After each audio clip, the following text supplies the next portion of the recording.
Can England ever win a World Cup again? Or is the curse real? Football's coming home. Or is it? England's national team has been living in the shadow of 1966 for nearly 6 decades.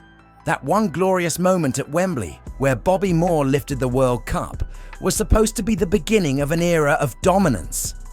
Instead, it has become an unreachable ghost, a benchmark that no other English team has managed to match. Every 4 years, England enters the World Cup with hope, only to leave with heartbreak. Whether it's penalty shootouts, controversial decisions, managerial blunders, or just sheer bad luck. Harry Kane broke England's hearts in Qatar. The captain left gutted after missing a penalty that could have saved his side's World Cup campaign. Something always goes wrong. So the question is England truly cursed? Or is there a path back to World Cup glory? Welcome to The Football Scientist, where we break down football like no one else. Today, we're diving into the so-called curse of the England national team. Why have they failed for so long? What keeps holding them back? And most importantly, can they actually win another World Cup? Or is 1966 destined to remain a one-time miracle? The long road. Since 1966, decades of heartbreak. England's story in the World Cup is not one of total failure. It's a story of near misses, self-inflicted wounds, and agonizing exits. Let's rewind the tape and look at why England never reached another final. After their triumph in 1966, England returned to defend their title in 1970 and looked strong.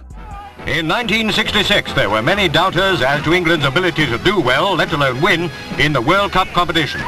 But a grand bunch of players were nursed and brought to their peak with perfect timing by Alf Ramsey.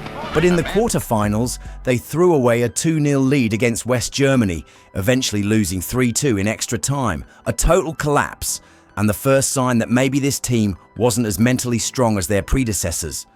The 1974 and 1978 tournaments, England didn't even qualify. A little bit too long for him, and Tolachevsky immediately in trouble rolling the ball to Clark's feet. In 1982, they returned to the World Cup and went undefeated in the tournament, yet still didn't make it past the second group stage. A bizarre format robbed them of a chance to compete in the knockouts. Then came 1986, and a game that still haunts England fans, the hand of God. Diego Maradona's blatant handball goal in the quarter-finals knocked England out. Just as painful, the other goal he scored in that game, an individual masterpiece that remains one of the greatest goals in football history. 1990 gave England their best chance since 1966. They reached the semi-finals only to face West Germany.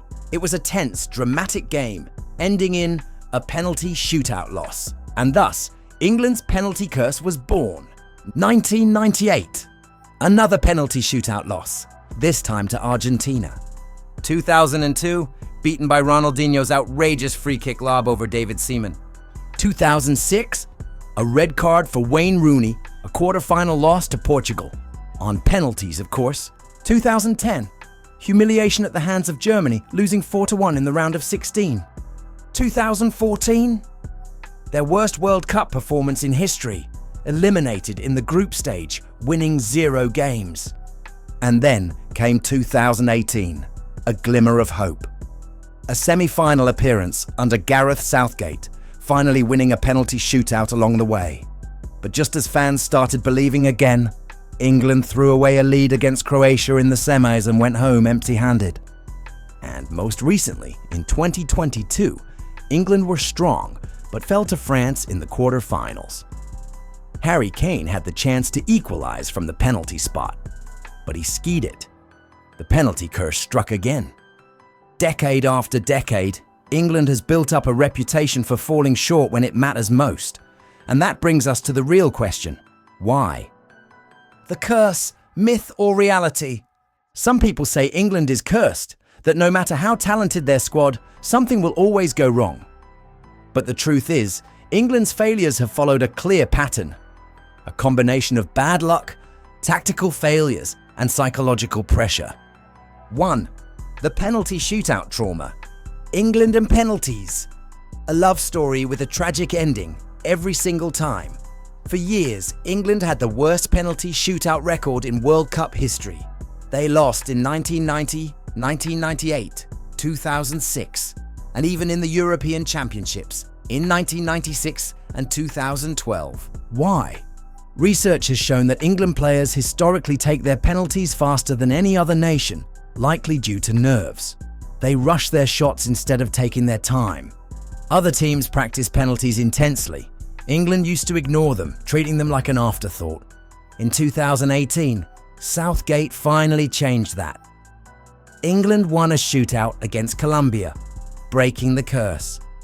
But then, in the Euro 2020 final, it came back, losing on penalties to Italy, with 3 young players missing their shots. It's clear that until England consistently wins high-pressure shootouts, the ghost of past failures will always haunt them. 2. Red cards and stupid mistakes. England has a habit of self-destructing. David Beckham in 1998 kicked out at Diego Simeone, got sent off, and England lost on penalties. Wayne Rooney in 2006 stomped on an opponent, got a red card, and England lost on penalties.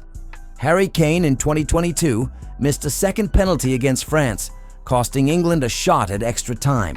At crucial moments, England seems to crack under pressure. Whether it's reckless tackles, lapses in concentration, or just panicking when the stakes are high, they make their own bad luck. 3. Tactical and managerial failures. England has produced great players, but their managers, not so much.